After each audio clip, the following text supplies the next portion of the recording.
কিন্তু আমরা বাংলাদেশ সরকারকে অনুরোধ জানাবো এই সমস্যার সমাধান থেকে উত্তরণ করার জন্য। কেন বাংলাদেশে আমরা এই যে আমরা নারী এবং শিশু নিয়ে কাজ করে থাকি, অথচ নারীদের আজকে নিরাপত্তা নাই, নারীরা আজকে রাস্তায় হাঁটতে পারে না, স্বাধীনতা রাস্তায় তারা চলাফেরা করতে পারে না, শিশুরা তাদের স্কুলে যেতে পারে না। আজকে ঘরের বাইরে প্রতিটা জায়গায় আজকে শিশুরা অমানবিকভাবে নির্যাতিত হয়েছে।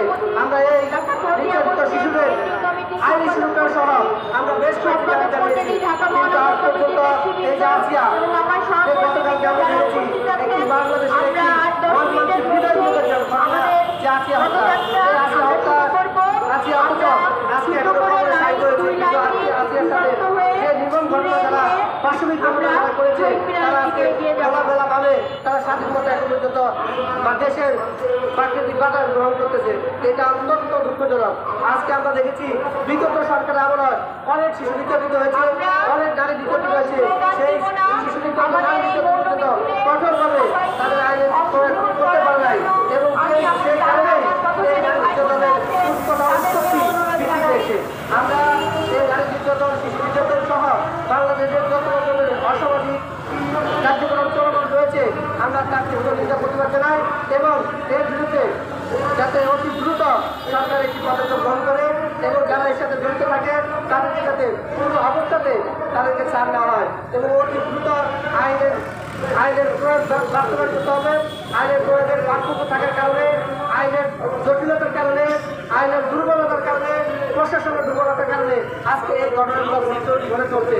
আমরা অনন্তভাবে এই ঘটনার সুস্থ এবং সমাধান চাই বা স্বাধীনতা বাঁচতে চাই। আজকে শিশুরা স্বাধীনতা চায়, শিশুরা স্বাধীনতা তাদের স্কুলে যেতে চায়। আজকে ঘরে বাইরে কোথাও আজকে কোনো নিরাপত্তা আমরা দেখতে পাই না। আমরা এমন নিরাপত্তা আমরা এমন বাংলাদেশ আমরা প্রত্যাশা করে যাই। আমরা এমন স্বাধীন সার্বভৌমত্ব একটি বাংলাদেশ প্রত্যাশা করেছি যে বাংলাদেশে শিশু থেকে শুরু করে বৃদ্ধ সকল ঘরের শ্রেণী পেশার মানুষ ধর্ম বর্ণ নির্বিশেষে সকলে একটি সার্বভৌমত্ব বাংলাদেশে মিলেমিশে বসবাস করতে পারবো। আমরা এরকম একটি বাংলাদেশ পেয়েছি, কিন্তু আজকে আমরা সেই কাঙ্ক্ষিত বাংলাদেশে আমরা ফিরতে পারি না।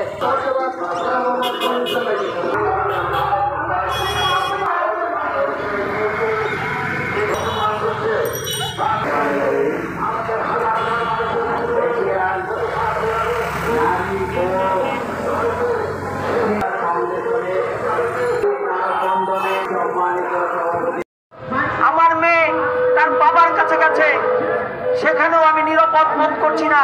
তার বাবা সবসময় ঘরে একা থাকে না, অন্য কেউ যদি এসে তাকে যদি স্থানীয়তা করে এর দায় কিভাবে নেবে। সেই জন্য মেয়ের সাথে তার 2 ভাইকে পাঠিয়েছে এবং বলেছে তোমার বোনের পাশ থেকে তোমরা কেউ লড়বে না। এভাবে সবার আতঙ্ক আজকে আমাদের মধ্যে কাজ করছে।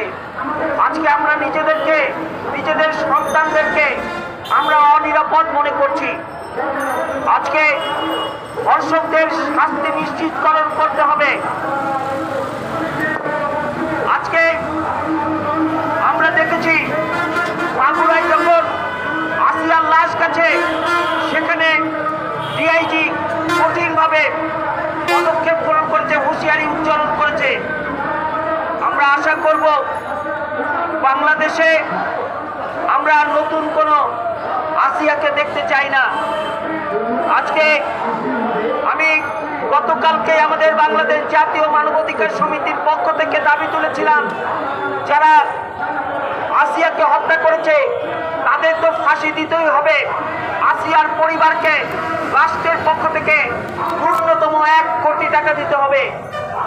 এই টাকা একেবারে সামান্য একটি বিষয়, কিন্তু এটি একটি প্রতিবাদের একটি ভাষা।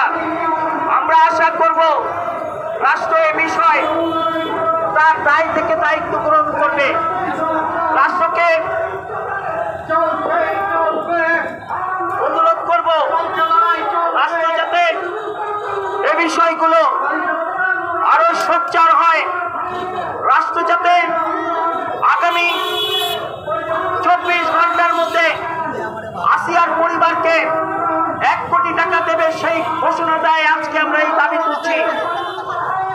আমরা দেখেছি আইন উপদেষ্টা বলেছে যে 90 দিনের মধ্যে এই বিচার কাজ শেষ হবে। আমরা 90 দিনের পর আসিয়ার ধর্ষকদের ফাঁসির কাজটা দেখতে চাই এবং এই ধর্ষকের পিছনে নেপথ্যে যারা রয়েছে সেই কুচলকদেরকেও আমরা ফাঁসির কাজটা দেখতে চাই। আমরা দায়িত্বহীন ভাষায় বলতে চাই, আজকে গত 16 বছরের যে ফ্যাসিবাদ, সেই ফ্যাসিবাদের প্রমাই কিন্তু এখন দেশে চলছে। এই ফ্যাসিবাদকে উৎখাত করতে হলে জাতীয় ঐক্যের কোনো বিকল্প নেই। আমরা আজকে যখন এখানে দাঁড়িয়ে কথা বলছি, আপনারা জানেন জাতিসংঘের মহাসচিব গতকালকে বাংলাদেশে এসেছে মানবাধিকার রক্ষা করার জন্য, এবং আজকে 1 লক্ষ রোহিঙ্গার সাথে জাতিসংঘের মহাসচিব এবং প্রধান উপদেষ্টা ইফতার করবেন। আমি জাতিসংঘের মহাসচিবের দৃষ্টি আকর্ষণ করে বলতে চাই, বাংলাদেশের মানবাধিকার কোথায়, মানবতা কোথায়? বাংলাদেশের মানবাধিকার রক্তাক্ত হয়ে রয়েছে। যারা গত 16 বছরে গুম হয়েছিল, সেই চৌধুরী আলম, সাজিদুল ইসলাম সুমন, তারা আজও ফিরে আসেনি। আয়না ঘর প্রধান উপদেষ্টা দেখেছে, কিন্তু সেই আয়না ঘর থেকে গুম হওয়া কাউকে বের করতে পারেনি। আজকে তাই বলতে চাই, এই 16 বছরের ফ্যাসিবাদ, আমরা যদি এই ফ্যাসিবাদকে উৎখাত করতে না পারি, এই ফ্যাসিবাদের রিদমকে আমরা শেষ করতে না পারি, প্রতিদিন নতুন নতুন আসিয়া সৃষ্টি হবে, আমরা কেউ ধরে রাখতে পারবো না। সে কারণে ফ্যাসিবাদকে আগে জাতীয় ঐক্যের মধ্য দিয়ে রুখে দাঁড়াতে হবে এবং যারা আসিয়াদেরকে ধর্ষণ করেছে তাদের সর্বোচ্চ শাস্তি ফাঁসির কাস্টে ঝুলিয়ে মৃত্যুদণ্ড দিতে হবে।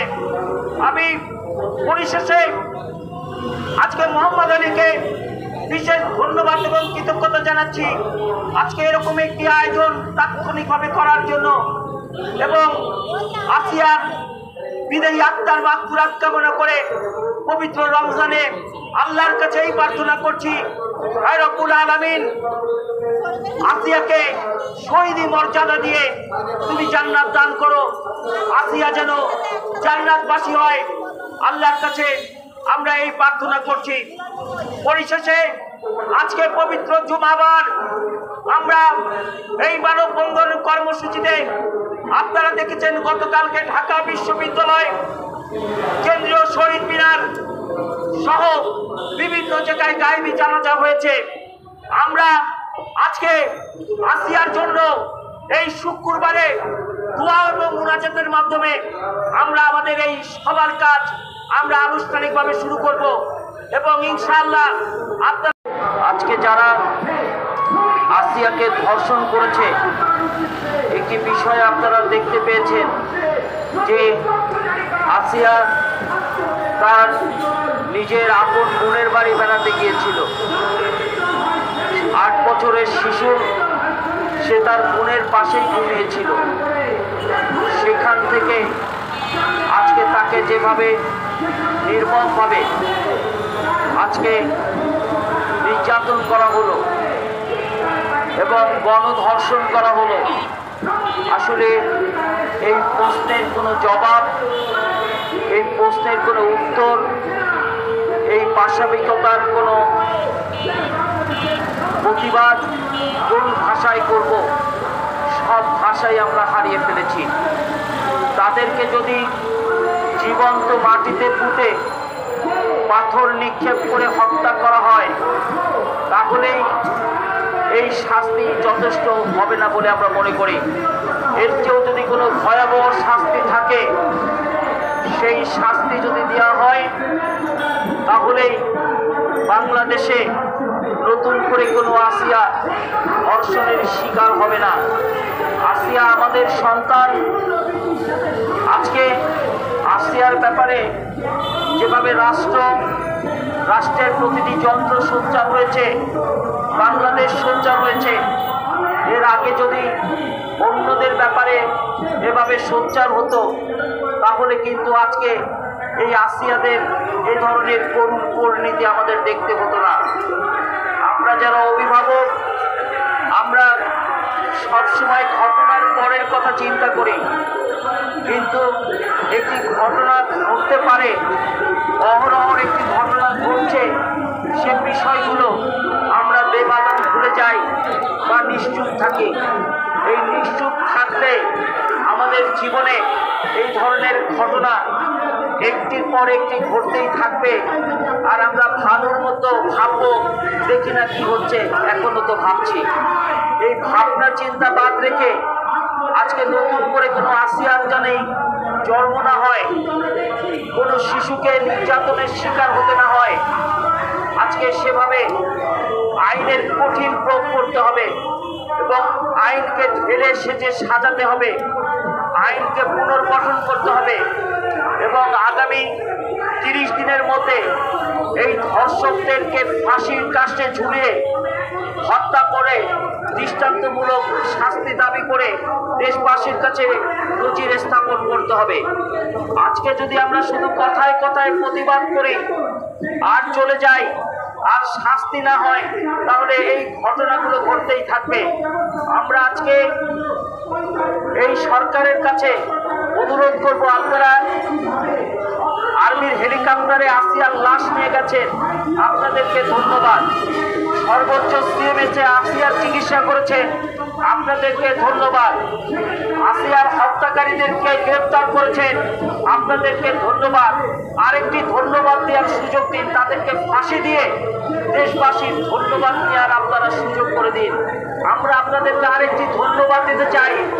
আগামী 30 দিনের মধ্যে আইনি ব্যবস্থার মধ্য দিয়ে তাদের ফাঁসি কার্যকর করতে হবে এবং এই ফাঁসি যদি কার্যকর করতে পারেন, তাহলে আপনাদেরকে দেশবাসীর পক্ষে এভাবে প্রেস ক্লাবের সামনে দাঁড়িয়ে আমরা আরেকটি ধন্যবাদ দিতে চাই। এবং এই দৃষ্টান্ত যদি স্থাপিত হয়, তাহলে বাংলাদেশে নতুন করে কোনো ধর্ষক এই ধর্ষণের চেষ্টা করবে না, সাহস করবে না, তারা ভয়ের মধ্যে থাকবে যে ধর্ষণ করলেই তো মৃত্যুবরণ। এবং এই শুধু আসিয়া না, আপনারা দেখতে পাচ্ছেন সমসাময়িক আরো বেশ কিছু ধর্ষণের ঘটনা আমরা দেখতে পাচ্ছি। সিরাজগঞ্জেও আরেকটি নতুন ধর্ষণের ঘটনায় আসিয়ার পরপরই ঘটনা ঘটেছে। সে বিষয়গুলো আমাদের সোচ্চার থাকতে হবে। বাংলাদেশে যে বিষয়টি ভাইরাল হয় সে বিষয় নিয়ে সবাই কথা বলে, কিন্তু আশেপাশে অনেক বিষয় থাকে, সে বিষয়গুলো তখন কেউ আর তুলে ধরে না। আজকে আমি বলবো, প্রত্যেকটি ঘটনাই কিন্তু জীবনের একটি অংশ, প্রত্যেকটি ঘটনাই কিন্তু জীবনের সাথে সম্পৃক্ত। আজকে সেজন্য প্রতিটি ঘটনার সুষ্ঠু তদন্ত করে ন্যায় বিচার নিশ্চিত করতে হবে।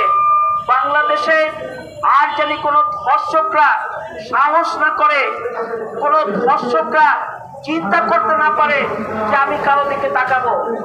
আমরা দেখেছি ইভটিজিং অনেক অংশে কমে গিয়েছিল, কিন্তু আবার নতুন করে ইভটিজিং শুরু হয়েছে, নতুন করে ধর্ষকরা তাদের ফর্মুলা চেঞ্জ করেছে। আজকে সেই জন্য